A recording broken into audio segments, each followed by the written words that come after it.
교과서에 충실한 교과토의 여디디아의 교충교토 시간입니다. 오늘은 제11과 새 언약의 성소라는 제목으로 우리 말씀 연구를 진행하겠습니다.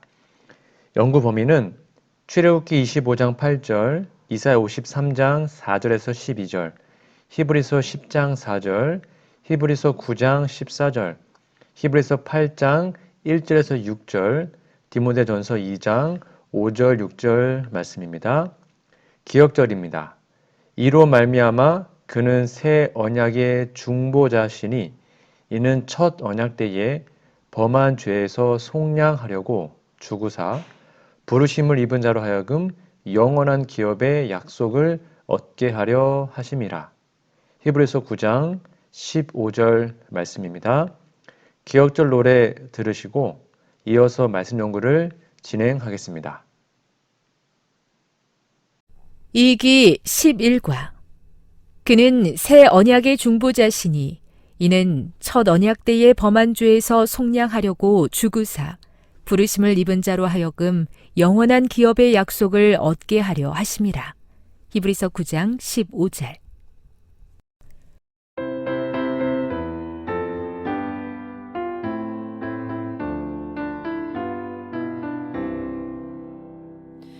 그는 새 언약의 중보자시니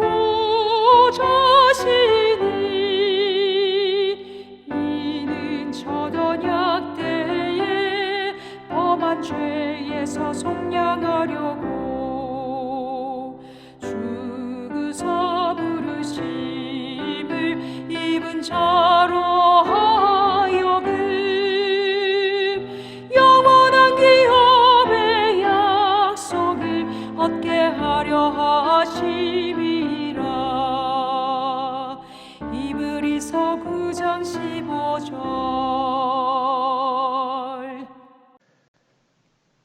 네, 6월 6일 일요일 제목은 언약의 관계적인 측면입니다. 여러분 교과서 질문해 보시면 여호와께서 성소를 지으라고 명령하신 출애굽기 25장 8절의 명령을 읽어보라. 하나님께서 그들에게 성소를 지으라고 하시면서 어떤 중요한 이유를 부여하셨는가? 네, 25장 8절 읽어보시고 답을 적어보세요. 정답은 뭘까요? 네, 여호와 하나님께서 그들과 함께 거하시려는 것이라고 하셨습니다. 즉 함께 계시는 게 목적이었죠. 옆에 이제 묵상 질문해 보시면 레위기 26장 11절 12절과 출애굽기 25장 8절을 자세히 검토해 보십시오. 우리와 관계를 맺고자 하시는 하나님의 마음을 어떻게 보여주고 있습니까? 성경절 비교해서 한번 적어보시기 바랍니다.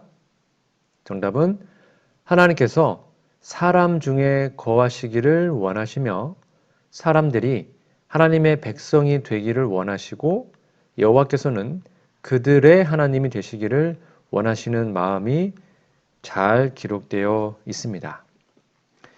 여러분 성소 또는 성전의 진정한 내용은 여호와 하나님께서 사람과 함께 거하시는 겁니다. 건물이 있든지 없든지 여호와 하나님이 함께 거하시면 거기가 성소요 성전이 됩니다. 그러니까 성소 봉사의 복잡하고 번거로운 모든 절차는 사람들이 하나님과 함께 거하기 위하여 하나님께서 함께 거하실 수 있는 존재가 되는 길과 그 존재가 어떤 상태여야 한다는 것을 아주 세밀하게 가르쳐 주는 것입니다. 이렇게 복잡하고 번거로운 예식 절차와 봉사를 예수님께서 십자가와 부활로 단번에 이루셨습니다. 지금 우리는 예수님께서 단번에 다 이루신 그 사실을 믿으면 성소 봉사에 기록된 모든 절차를 다 이룬 것으로 여기게 됩니다. 그래서 믿으라는 겁니다.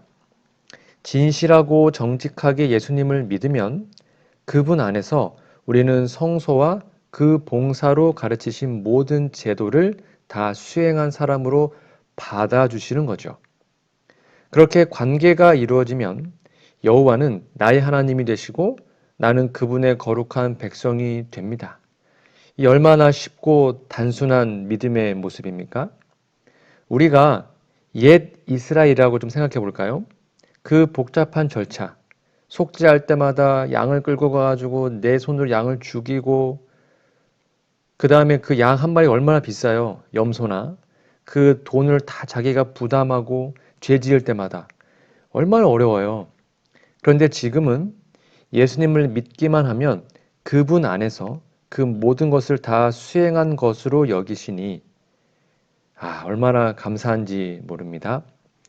감격과 감사로 우리와 언약의 관계를 맺으신 하나님을 찬양하시기 바랍니다. 일요일 예전신의 권면입니다. 함께 하시는 그리스도. 이와 같이 그리스도께서도 우리 인간의 진영 가운데 당신의 성막을 세우셨다. 그가 사람의 장막 곁에 당신의 장막을 치신 것은 그가 우리 가운데 거하시고 우리를 당신의 거룩한 품성과 생애에 친숙하게 만드시기 위해서였다. 시대소망 23페이지 말씀입니다. 월요일입니다. 6월 7일 월요일 제목은 죄, 희생, 그리고 간합하심입니다. 1번 질문해 보시면 제물로 바쳐진 동물의 희생에는 어떤 예언적 중요성이 담겨 있었는가? 이사야 53장 4절부터 12절 읽어보시고 히브리서 10장 4절을 꼭 읽은 다음에 답을 적어보시기 바랍니다. 네, 정답은 메시아가 인류의 죄를 대신 지시고 대속하신다는 예언이 담겨 있습니다. 자, 옆에 있는 묵상 질문을 보실까요? 동물들이 성소에서 희생 제물로 바쳐지던 구약시대의 모습을 좀 상상해 보십시오. 하나님께서는 자신들의 죄를 대신하여 죽어가는 희생 제물들을 보며 이스라엘 백성들이 무엇을 깨닫기 원하셨을까요? 여러분 생각 어떠십니까? 네, 맞습니다. 메시아가 오셔서 이처럼 우리의 죄를 대신하여 자신을 희생하시는구나 하는 진리를 깨닫기를 진심으로 원하셨습니다. 아담이 하나님과 맺은 언약을 어겨서 생명의 존재가 사망의 존재가 되었죠.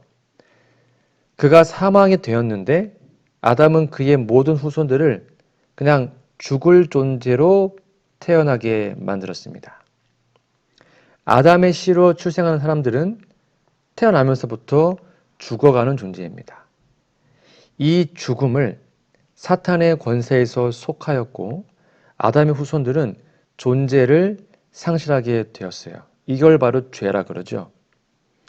그래서 사망, 죽음을 처리해야 하는데 그것이 희생 동물들이 죽는 것으로 상징된 것입니다.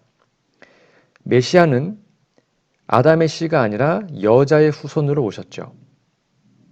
아담의 씨가 아닙니다. 여자의 씨입니다.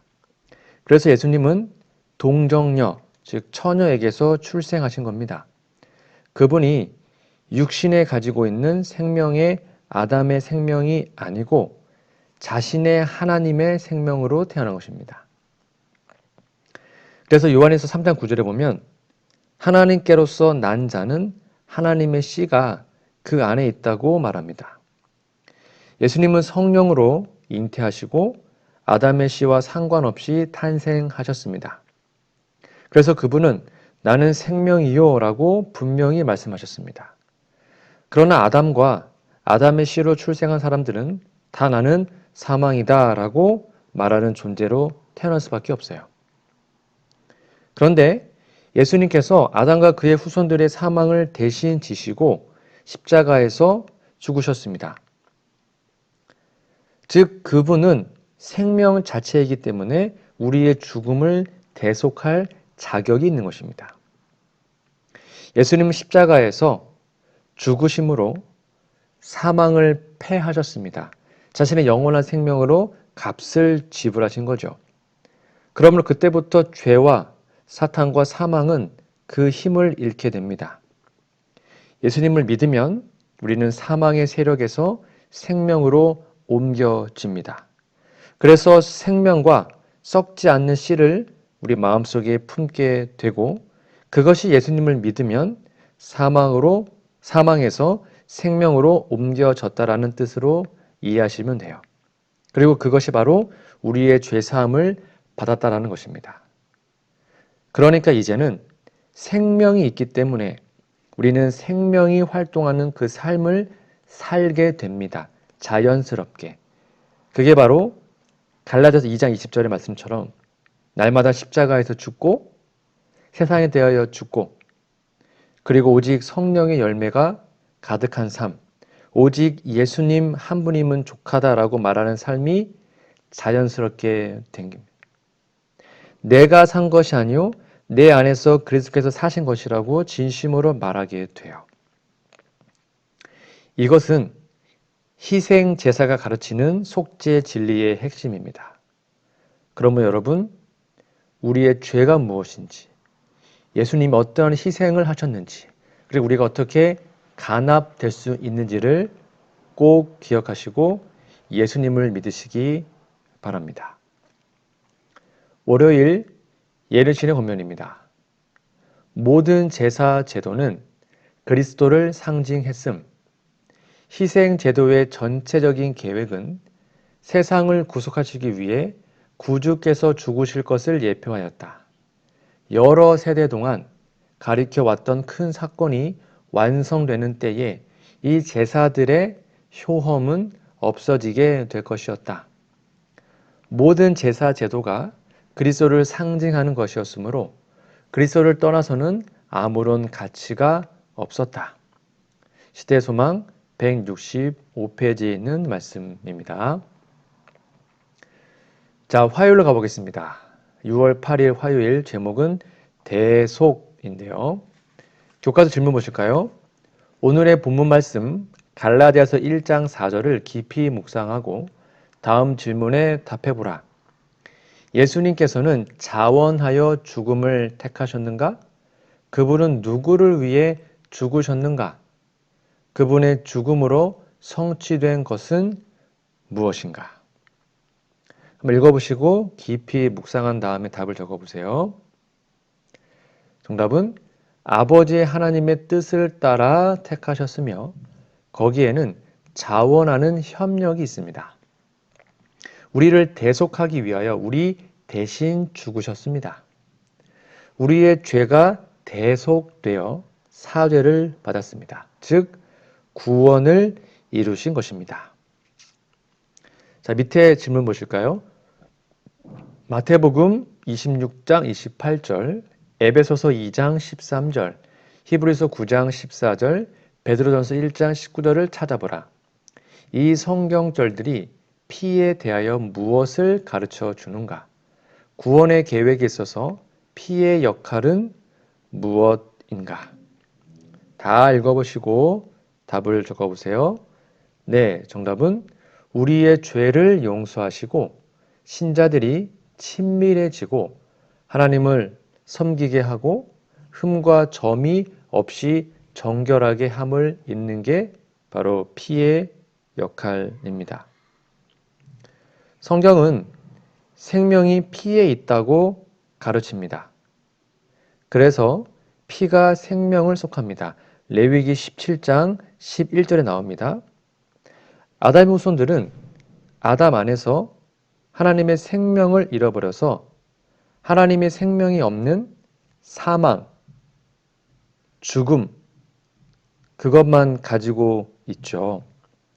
이 생명의 기간이 끝나면 사람은 그 존재를 상실하게 됩니다. 이 생명만 가진 사람은 성경은 생명이 있다고 하지 않습니다. 그들은 생명이 없는 것이죠. 이 생명을 육체의 생명만 가지고 스스로 노력해서는 결코 얻을 수 없습니다. 그래서 아담의 후손들은 이 죽는 상태를 없애야 합니다. 즉 사망 자체를 없애야 해요. 그러려면 사망을 없애기 위해서 거기서 끝나는 것이 아니라 죽지 않는 생명, 곧 하나님의 영원한 생명을 드러내서 아담 후손이 그 생명을 얻어야 되는 것입니다. 이해가시죠? 그러니까 이 두 가지 일을 수행할 수 있는 자격을 갖추어야 구주가 될 수 있는 겁니다. 그러니까 예수님이 구주가 되시는 것은 이 두 가지 일, 곧 죽음을 없애기 위해서 대신 죽었고 값을 지불했고, 그리고 그 죽음을 이겨내시고 승리했다는 증거로 다시 부활하셨죠. 다시 생명을 드러내셨습니다. 이게 바로 예수님의 핵심적인 사역입니다. 십자가에서 죽는 것으로 끝나면 아무 의미가 없어요. 죽었기 때문에 우리의 값을 지불했고 그 다음에 부활하셨습니다. 그러니까 부활도 십자가만큼 중요합니다. 만약에 예수님이 대신하여 죽고 다시 살지 못했으면 아담 후손이나 여자의 후손인 예수님이나 뭐 아무것도 없는 거예요. 다를 바가 없죠. 그러나 그분은 3일 만에 부활하셔서 영원한 생명으로 다시 부활하셨죠. 그래서 사망을 패하시고 생명과 썩지 않을 것을 다 드러내신 겁니다. 사망의 세력을 잡은 마귀를 없이 한 거죠. 이것이 바로 진정한 대속의 의미입니다. 그래서 아담의 후손들은 누구든지 이것을 믿으면 이제 사망에서 생명으로 옮기게 되고 우리의 죄값을 다 지불하셨고 그분의 부활의 능력을 통하여 우리가 비록 죽을지라도 다시 살아날 수 있는 것입니다. 이것이 구원의 핵심입니다. 이거를 진심으로 믿게 되기 바랍니다. 화요일 예능신의 권면입니다. 보혈만이 대속할 수 있음. 예수님께서는 우리의 대속 제물이시다. 우리는 우리 자신을 위하여 대속할 수 없다. 그러나 우리는 믿음으로 이미 이루어진 대속을 받아들일 수는 있다. 구원이 우리 모든 인간에게 이르게 된 것은 우리 구세주께서 무한하신 희생을 치르시고 형언할 수 없는 고난을 당하신 때문이었다. 가르법은 기별 1권 321페이지에 있는 말씀입니다. 수요일입니다. 제목은 새 언약의 대제사장. 1번 질문 보실까요? 간절히 기도하는 마음으로 히브리서 8장 1절에서 6절을 연구하라. 이 구절의 의미를 밝히 이해하고 그 중요성을 깨닫도록 주님께 간구하라. 이 구절은 새 언약을 이해하는 데 어떤 도움을 주는가? 한번 잘 읽어보시고 답을 적어보시기 바랍니다. 네, 정답은 예수님께서는 부활하셔서 하늘 성소 봉사를 맡으신 대제사장으로서 땅의 성소를 통하여 상징적으로 가르쳐 주신 속죄를 실제로 영원히 이루십니다.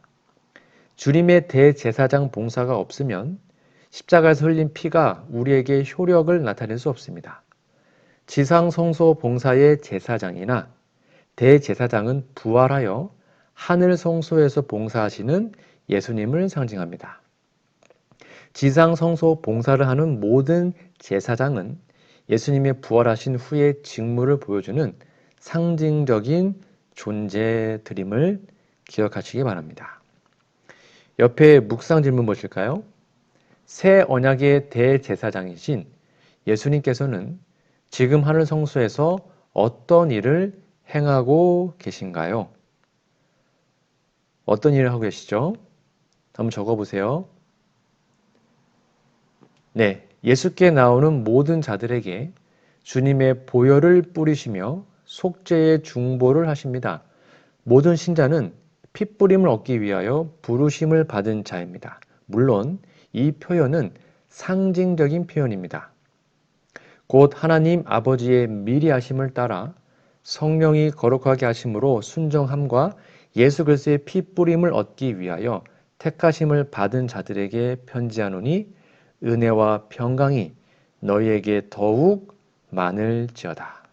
베드로전서 1장 2절 말씀입니다. 사람들은 지상성소 봉사에서 예수님의 부활을 상징하는 봉사가 없다고 생각합니다. 여러분, 그건 오해입니다. 히브리서 8장 4절에 말한 대로 예수님이 땅에 계셨으면 제사장이 될 수 없습니다. 제사장이 아니면 성소 봉사를 할 수가 없죠. 성소 봉사가 없으면 피를 뿌려 속지 않은 봉사가 없습니다. 지상 성소에서 동물의 피를 흘리는 것을 끝나지 않습니다. 제사장이 그 피를 가지고 성소에 들어가서 휘장 앞에 7번 뿌리고 지시한 기구들에게 바르고 밖으로 나와서 제사한 사람들이나 무리에게 사죄되었다는 선포를 해야 하죠. 그래야 죄가 사함이 완성됩니다. 이스라엘 회중이 죄를 지었을 때는 제물의 피를 반드시 성소 안에 가지고 들어가서 휘장 앞에 뿌려야 합니다. 개인의 속죄제는 성소 휘장에 뿌리는 방법도 있고 밖에 번제단 뿔에 바르고 사면에 뿌리는 방법도 있습니다. 물론 그것을 어떻게 구분하는지는 기록이 없어요. 아마 제사장이 결정한 것 같습니다. 여하튼 성수의 피를 가지고 들어가지 않은 제물의 고기는 제사장이 먹었습니다. 그 먹음을 통해서 그 죄가 바로 옮겨졌다고 상징합니다. 휘장에 뿌리는 것도 같은 이치이죠. 결국 그 죄가 옮겨지는 것입니다. 성소로 옮겨지는 거예요.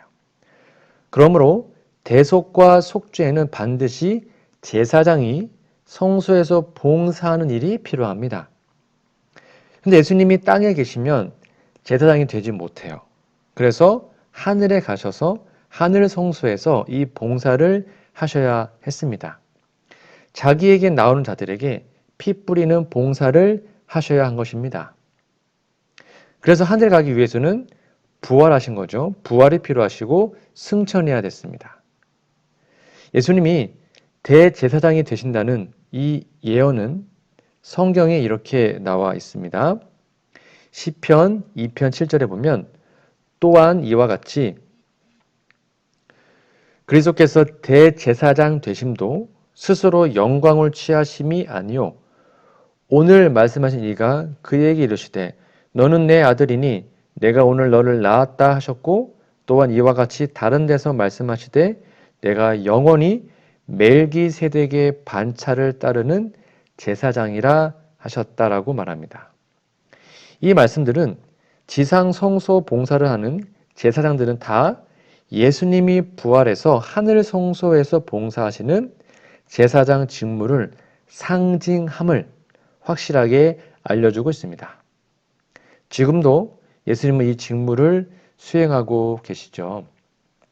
그러니까 새 언약의 대제사장, 우리의 보증인, 우리의 중보자 예수님 앞에 날마다 나아가셔서 구원을 경험하는 우리 모두가 되기를 소망합니다. 수요일 예언의 신의 권면입니다. 예수님의 중보 사역.